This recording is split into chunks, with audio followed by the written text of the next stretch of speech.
E as pessoas estão engolindo, estão consumindo esse tipo de influência. Nós precisamos tomar muito cuidado com essas influências. Amém ou não amém? Porque o mundo ele está avançando. É como se estivesse dando um abraço mesmo. E nós acabamos sendo envolvidos por tudo isso, sendo influenciados. Muitas pessoas já não têm prazer mais de estar na casa de Deus, porque estão sendo extremamente influenciadas e bombardeadas com tudo isso. Pessoas que dizem que são de Deus, mas ficam assistindo todos aqueles programas que falam de fofoca, que falam como é que fala? De pessoas famosas, que fala de pessoas conhecidas, e fica ali assistindo, consumindo, e ficam seguindo pessoas famosas, que fica seguindo e vendo o que essas pessoas fazem, como elas vivem. Meu Deus, será que as pessoas são tão vazias assim, que ficam seguindo essas porcarias, essas pessoas que não têm nada de bom para oferecer? E a pessoa acaba destruindo a si mesma com essas informações que recebe. Quem entendeu, diga amém. Nós precisamos ter a mente de Cristo. Amém ou amém? A mente de Cristo. A nossa referência é a Bíblia.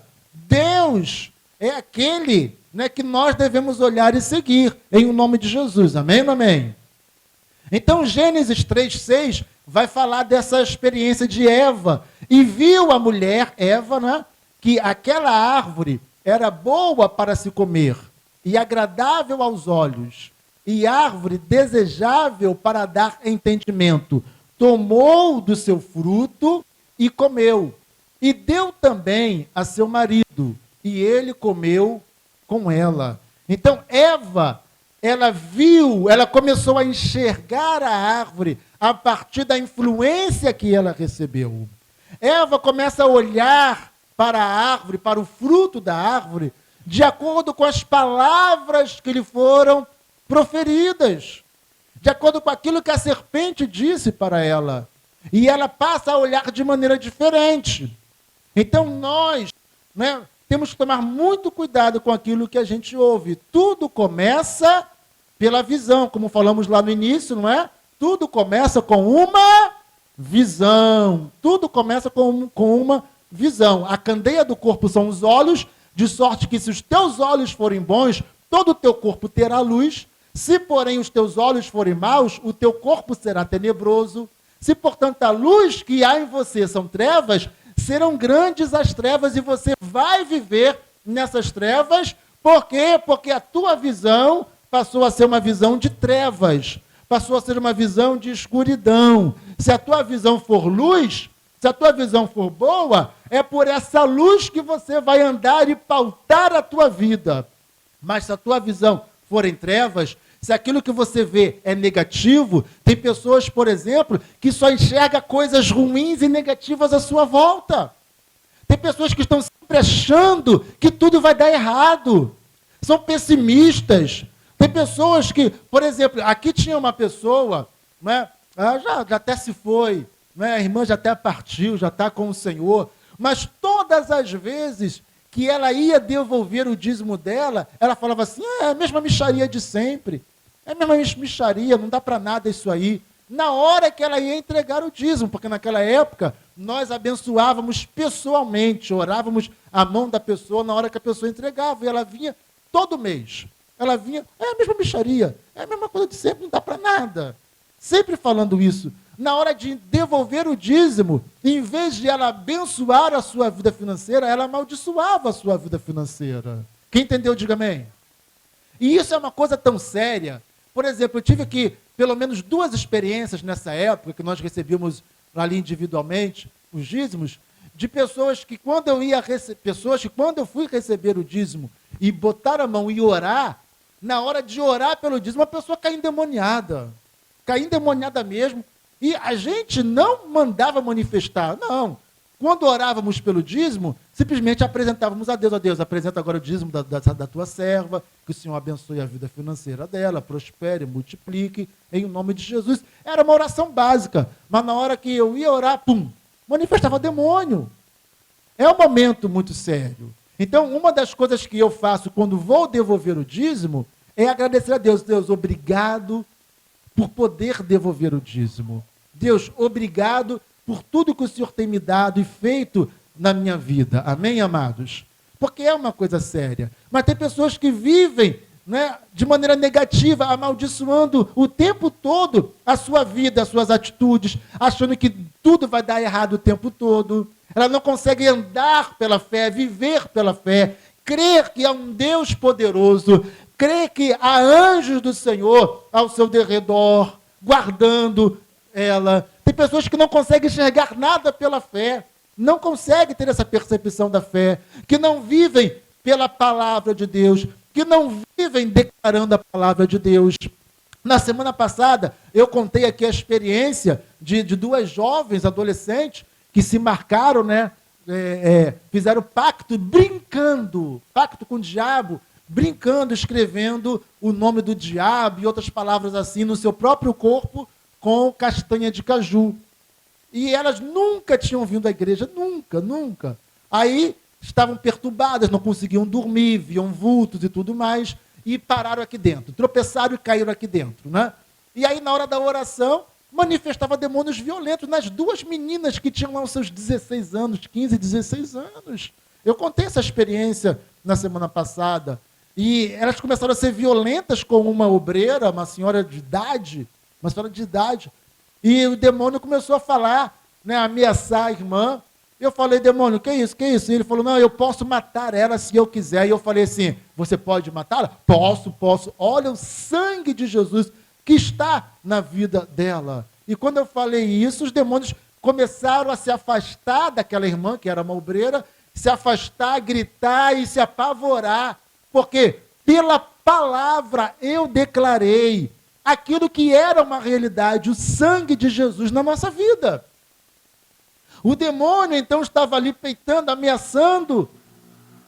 Mas na hora que eu declaro pela fé uma verdade, uma realidade, os demônios, então, perdem aquela ousadia e autoridade e começam a fugir apavorados, sair de perto apavorados.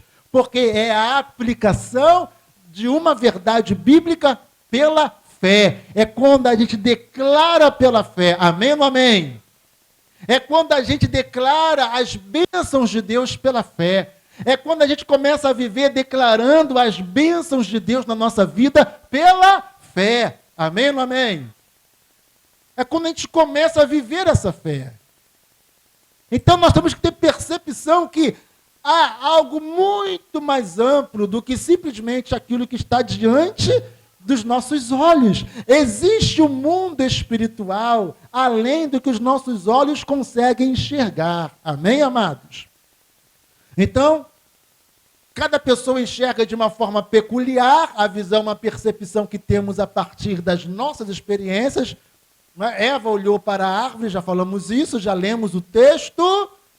Então eu quero agora dizer que a visão é uma ferramenta de desejo e conquista. Então tudo começa pela visão.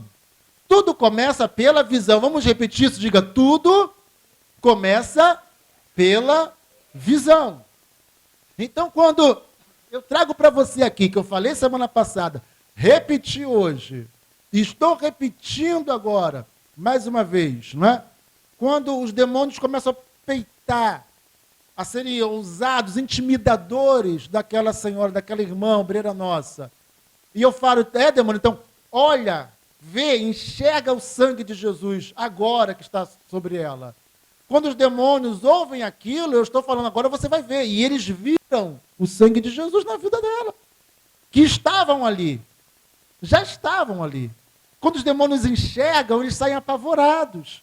Então a visão, a percepção é uma realidade até no mundo espiritual, até mesmo, né, entre os demônios. Quem entendeu, diga amém. Até mesmo entre os demônios. Então a visão ela é uma ferramenta de desejo e conquista. Primeiro a gente vê, depois a gente deseja, depois a gente conquista. Sejam coisas boas e certas, ou sejam coisas ruins e erradas. O pecado, na maioria das vezes, começa pela visão.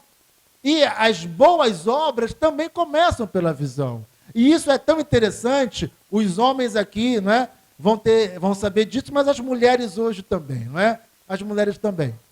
Você nunca tinha percebido determinado carro. Até que um dia você olha, alguém fala, alguém te indica, e você fala, uau, não é que eu nunca tinha percebido, esse carro é bonito. Eu quero comprar esse carro, vou comprar esse carro. E aí quando você começa a andar na rua, para todo lado que você olha, aquele modelo de carro está na tua frente. Ah lá. E aquela cor é bonita. Aí você não consegue enxergar mais nenhum outro carro, só consegue enxergar aquele carro. Porque um dia você olhou, enxergou, percebeu aquele modelo de carro. A partir daí você começa a desejar aquele modelo de carro. E aí você começa a vê-lo em todo lugar, porque virou um objeto de desejo teu. Quem entendeu, diga amém. Então, por exemplo, se eu quero a presença de Deus, a intimidade, a comunhão com Deus na minha vida, é isso que eu vou buscar. Por isso que Davi fala, uma coisa pedi ao Senhor e a buscarei, que eu possa morar, habitar na casa do Senhor todos os dias da minha vida. Então, quando a gente começa a perceber algo e ver que aquilo é bom para nós, a gente começa a desejar e a gente começa a buscar, a conquistar aquilo ali. Por isso que nós precisamos ter visão, amém? Diga, eu preciso ter visão. Então levanta a tua mão ao Senhor e diga, Senhor, dá-me visão.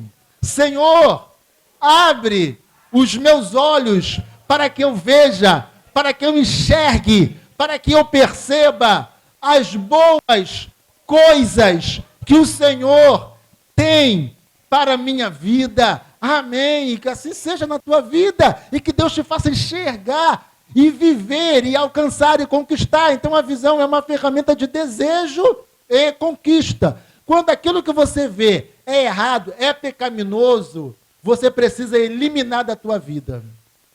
Mas quando aquilo que você vê é bom, é agradável, é edificante, vai fazer bem a você, a tua família, a outras pessoas, a casa de Deus. Deus vai se alegrar com aquela visão. Então, amado, você precisa olhar para lá e correr e conquistar aquilo ali em o nome de Jesus. Amém ou não amém? Quando... Não, vai ficar muito extensa a mensagem. Tem uma mensagem, né, tem um texto, uma experiência muito interessante, mas se eu trouxer vai ficar mais extensa, eu não quero que fique extensa. Vamos ver lá no segundo livro de Reis, capítulo 6, do 14 ao 17, exatamente a experiência que nos mostra como nós precisamos abrir os olhos e perceber uma realidade espiritual além da nossa realidade física nesse mundo. Aquele que vive pela fé, enxerga pela fé. Aquele que vive pela fé tem uma visão ungida e abençoada por Deus. Aquele que vive pela fé, ele consegue enxergar as coisas pela fé. Vamos ver essa experiência aqui? Então enviou para lá cavalos e carros e um grande exército, os quais chegaram de noite e cercaram a cidade. E o servo do homem de Deus se levantou muito cedo e saiu. E eis que um exército tinha cercado a cidade com cavalos e carros. Então o seu servo lhe disse, ai, meu senhor, que faremos? Antes de continuar lendo, deixa eu te situar nesse texto. O rei da Síria queria invadir Israel, cercar Samaria. Aliás, a Síria era o grande rival, era o grande inimigo da nação de Israel, a nação do norte, que é Israel, era a Síria. E das várias tentativas que a Síria tinha, né, de investida contra Israel, essa era uma delas. E nessa época, quem reinava era o filho de Acabe. Acabe havia morrido, então o seu filho estava reinando. E sabe uma coisa interessante que eu estava lendo e percebi, amados? Jorão ou Jeorão, que era o filho de Acabe, ele reinou 12 anos em Israel. 12 anos ele reinou. A Bíblia só vai falar o nome dele quando diz que ele começou a reinar. Né? E então reinou Jorão, ou Jeorão. E depois tudo o que acontece em Israel, o nome dele não é citado. É sempre assim, o rei de Israel, o rei de Israel, o rei de Israel, o rei de Israel. E aí, a Bíblia só vai citar novamente o nome dele quando ele morre. Ele era filho de Acabe. Acabe foi o pior rei de Israel. Sua morte foi terrível, foi trágica. Né? Deus, usando Elias, disse que iria destruir toda a descendência de Acabe e tudo mais. Nós conhecemos muito bem, né, a história de Acabe.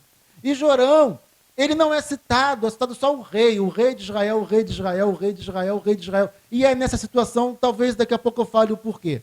Bom, então, o rei da Síria dizia assim, olha, tal dia nós vamos estar acampados em tal cidade e vamos então armar uma emboscada para o rei de Israel. O que acontece? Eliseu era avisado por Deus, Deus revelava a Eliseu que o rei da Síria estava fazendo uma emboscada contra o rei de Israel. Eliseu mandava avisar o rei, ó rei, não passa em tal lugar não, porque lá vai estar acampado o exército da Síria, estão preparando uma emboscada para ti. E aí o rei não comparecia, o rei não passava, frustrava os planos do rei da Síria. E isso vivia acontecendo. Um dia o rei da Síria reúne seus homens e fala, quem é o traidor aí? Quem é o traíra? Qual de vocês é o traíra? E aí um olha para o outro, eu estou imaginando a cena, não é? Quando pergunta quem é o traidor, não tem jeito. Um olha para a cara do outro para querer tentar identificar quem é o traidor. Até o traidor olha. Não é? E aí alguém fala, olha, não é assim, ó rei, meu senhor, não tem traidor aqui.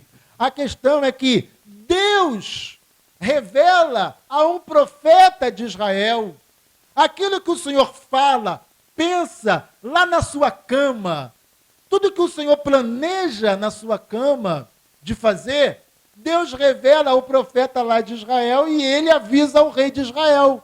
Por isso seus planos são frustrados.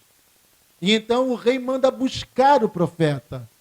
Onde está o profeta? Está em Dotã, se eu não me engano, é Dotã. Vai lá buscá-lo. O exército, então, vai buscar o profeta Eliseu. Não era para fazer coisa boa. Então, é nesse cenário que surge esse texto. Então enviou para lá cavalos e carros e um grande exército, os quais chegaram de noite e cercaram a cidade. E Geazi, né, aquele obreiro mau, né, aquele servo lá de Eliseu, né, quando ele acorda, ele se levantou muito cedo e saiu, ele percebeu que o exército tinha cercado a cidade com cavalos e carros. Então o seu servo lhe disse, ai meu senhor, o que vamos fazer? Estamos perdidos. E ele disse, não temas, Eliseu disse, não temas, porque maiores, mais numerosos são os que estão conosco do que os que estão com eles. E orou Eliseu e disse, Senhor, peço-te que lhes abras o quê? Os olhos. Então aqui está o grande segredo. Os milagres acontecem quando nós abrimos os nossos olhos. Nós só conseguimos enxergar o agir de Deus quando estamos dispostos a abrir os nossos olhos para enxergar. Não adianta você querer orar, pedir as coisas a Deus, se os teus olhos são maus. Você pede uma coisa a Deus, mas enxerga outra. Você pede um milagre, mas enxerga destruição. Você pede prosperidade, mas enxerga miséria. Você devolve o dízimo ao Senhor, mas diz, é mixaria, isso não dá para nada. Então o que nós precisamos é abrir os nossos olhos, inclusive para perceber que também existem inimigos espirituais tentando destruir a nossa vida. Quem entendeu, diga amém. E precisamos ver pela fé. Porque às vezes estamos cercados. Às vezes o inimigo vem contra a nossa vida. Ele está nos oprimindo. Ele está nos jogando contra a parede. Ele quer fazer a gente acreditar que não há mais sucesso, que não há mais solução. O diabo quer nos fazer acreditar que nós fracassamos. O diabo quer nos fazer acreditar que Deus se esqueceu de nós. O diabo quer nos fazer acreditar que não há esperança para nós. O diabo quer nos fazer acreditar que nós estamos perdidos, mas é necessário abrir os nossos olhos para ver que Deus está agindo ali, no meio do problema, no meio do caos, no meio da angústia, no meio dos males. Deus está agindo em nosso favor. Os anjos do Senhor nos cercam. Digam amém. Abra os olhos. Veja que Deus está agindo a teu favor se você tem colocado a tua vida nas mãos dele. Se você tem crido, se você tem buscado fazer o que é certo diante de Deus, se você tem buscado fazer aquilo que é correto, se você tem tentado acertar, se você tem tentado acertar, veja que Deus está na tua vida. Maior, mais numerosos são os que estão conosco do que os que estão com eles. Oh, Deus, abre os olhos dele. Eliseu conseguia enxergar pela fé, mas Geazi não. Afinal, quem era Geazi? Geazi já estava até amaldiçoado. Ele não conseguia enxergar. Então, pessoas que não caminham com Deus podem até estar na igreja, porque Geazi representa aquela pessoa que está na igreja, que até é atuante na igreja, às vezes é até obreiro e obreira na igreja, mas a sua vida não está no altar de Deus. A primeira coisa é que a pessoa perde a sua visão, a sua percepção. A Bíblia diz que o sumo sacerdote, ou o principal sacerdote, e também juiz em Israel, Eli, estava cego, não enxergava mais.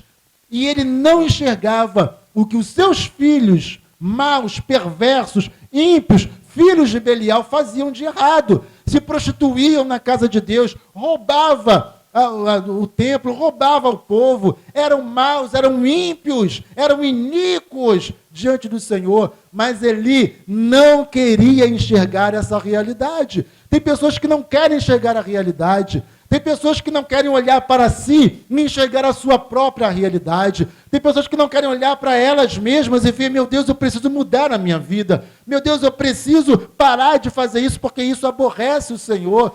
Deus, eu preciso fazer aquilo outro porque aquilo agrada ao Senhor e o Senhor quer que eu faça. Senhor, eu preciso deixar essa prática. Senhor, eu preciso fazer aquela outra. Olhar para nós. Se nós julgássemos a nós mesmos, não seríamos julgados. Amém ou não amém? Mas tem pessoas que não querem olhar para si mesmos. Tem pessoas que preferem ser cegas. O pior cego é aquele que não quer enxergar. Quem entendeu, diga amém. Tudo começa na visão, amado. Quando você enxerga a tua própria vida, a tua vida melhora. Quando você quer ser cego, nada vai melhorar na tua vida. Amém ou não amém? Tudo começa com uma visão. É com a visão. A visão é transformadora. Às vezes, para que a gente melhore, a gente precisa enxergar o que há de ruim em nós e falar, meu Deus, que porcaria que eu sou, eu preciso mudar já, agora, a partir de hoje. Amém ou não amém, amados? Mas quantas pessoas estão dispostas a olhar para si mesmos? Preferem viver na cegueira, como Eli vivia na cegueira e outros mais. E orou Eliseu e disse, Senhor, peço-te que lhes abras os olhos para que veja. E o Senhor abriu os olhos do moço e viu. E eis que o monte estava cheio de cavalos e carros de fogo em redor de Eliseu. Amém, amados? Se a ameaça era grande, se os inimigos estavam ali, ali também havia um exército de fogo do Senhor. Amém, amados? Ali havia um exército poderoso do Senhor. Posso ouvir um amém? Há um exército poderoso de Deus ao teu favor. Há um exército poderoso de Deus que luta ao teu favor. Abra os olhos e enxergue isso. E creia nisso. Deus usa circunstâncias. Tem pessoas que acham que Deus só está agindo quando coisas boas acontecem. Deus também age quando coisas ruins acontecem. Por exemplo, cercar a cidade era uma coisa ruim. Mas Deus estava agindo também nessa situação para mostrar para o rei da Síria que havia Deus em Israel. E o que acontece? Quando os inimigos, o exército da Síria se aproxima, Eliseu ora e fala: Senhor, peço-te, fere de cegueira a eles. E aquele pequeno exército, né, aquele destacamento que vinha em sua direção, todos ficam cegos. Todos ficam cegos. Eliseu vai lá até eles e fala: não, quem vocês procuram não está aqui, eu vou levar vocês até eles. E os leva, porque estavam cegos, e os guia para dentro de Samaria e o levam até o rei.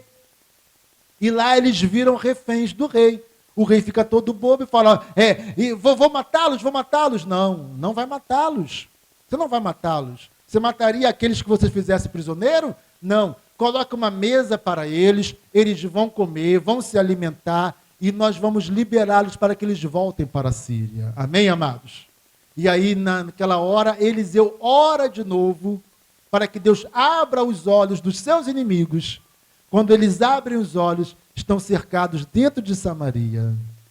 Mas eles se alimentam, o rei manda colocar comida, uma mesa para seus inimigos. Eles comem e voltam para a Síria. Mas eles voltam mostrando para o rei da Síria que há um Deus poderoso em Israel, que não é fácil lutar contra o Deus de Israel. Amém, não amém, amados? O rei de Israel não valia nada, não era segundo o coração de Deus, mas Deus queria, naquele momento, que o nome do Senhor fosse exaltado e engrandecido, tanto para o rei da Síria, quanto para o rei de Israel, para que o próprio rei de Israel também se convertesse ao Senhor. Mas ele era um homem filho de Acabe e Jezabel, era um homem duro de coração que não se convertia. Então, amados, nós precisamos crer que Deus, ele age ao nosso favor, mas para isso precisamos ter uma visão curada e sarada. Eu quero ler o último texto nesse momento. A nossa visão é definida pelo conhecimento que nós temos de Deus ou pelo relacionamento que temos com Deus.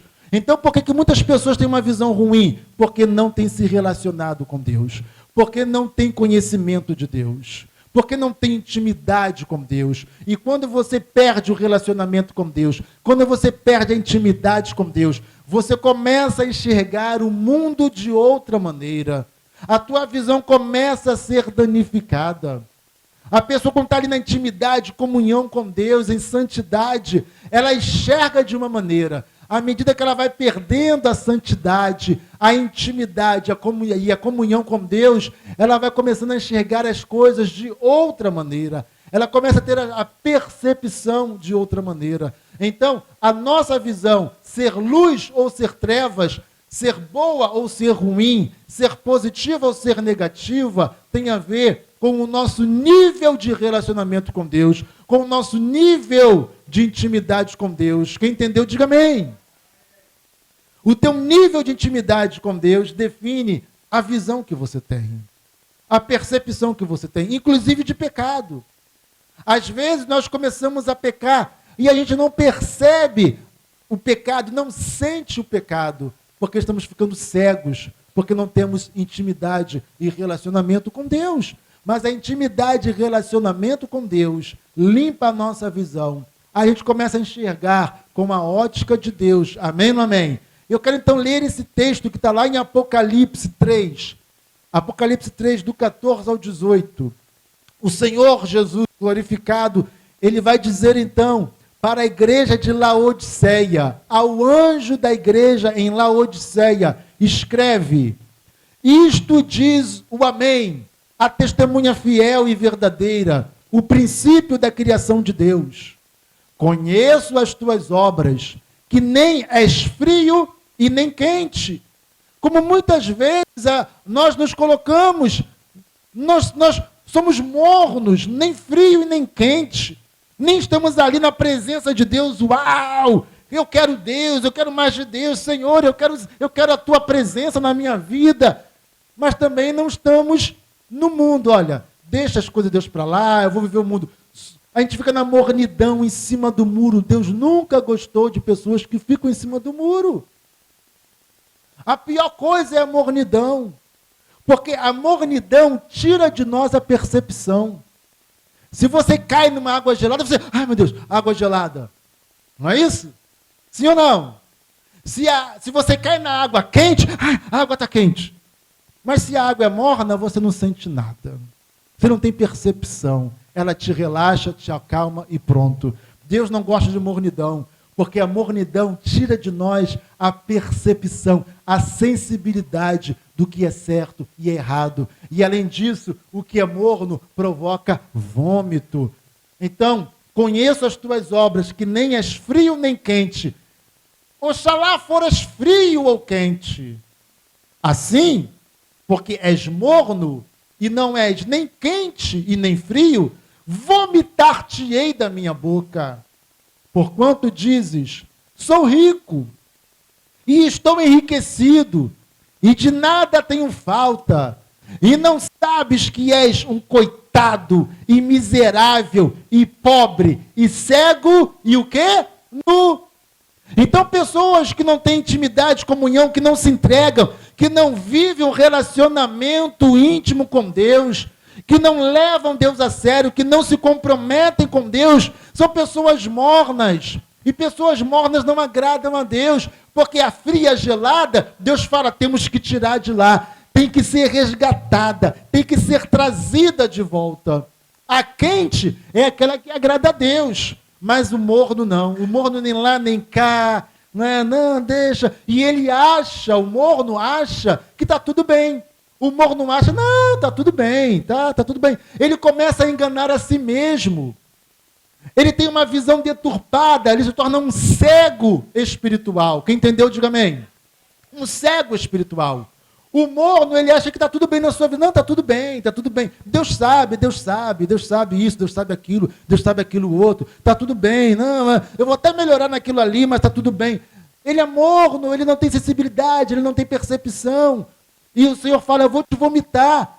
Porque você diz que é rico, você diz que está enriquecido e que você não tem falta de nada. Você enxerga de maneira errada, equivocada. Você não julga a si mesmo. Você não olha a tua realidade. Você não percebe, não percebe que é um coitado, um miserável e pobre e cego e nu. Amém, amém, amados? Aconselho-te que de mim compres ouro refinado no fogo, e isso vai te deixar rico de verdade, para que te enriqueças, e vestes brancas, que são as vestes de santidade, de relacionamento, de intimidade com Deus, para que te vistas, e não seja manifesta a vergonha da tua nudez, e colírio, a fim de ungires os teus olhos, para que vejas a tua realidade. Tudo começa com uma visão. Tudo começa com uma visão. E nós falamos lá no início que visão é a percepção que temos das coisas. Jesus está falando, adquire colírio para ungir os teus olhos, para colocar nos teus olhos, para curar a tua cegueira, para que você enxergue a tua realidade, para que você perceba a tua realidade. Amém, amém, amados? Tudo começa com uma visão. Amém, amém? Então que nessa noite o Senhor unja os nossos olhos, a fim que possamos enxergar as realidades. Aquilo que é ruim, a gente vai eliminar da nossa vida. Aquilo que é bom, mas está faltando em nós, vamos trazer para a nossa vida. Amém, amém, amados? O agir de Deus, Deus quer nos abençoar, Deus quer gerar milagres, mas nós não temos enxergado, porque os nossos olhos estão fechados. Precisamos pedir ao Senhor, Senhor, derrama colírio, Senhor, nos meus olhos, para que eu enxergue, em o nome de Jesus. E enxergando, você vai ver os milagres de Deus na tua vida financeira, na tua vida emocional, na tua vida familiar, na tua vida espiritual, em o nome de Jesus, amém? E que assim seja na tua vida, em o nome de Jesus. Fique em pé nessa hora diante do Senhor, aleluia!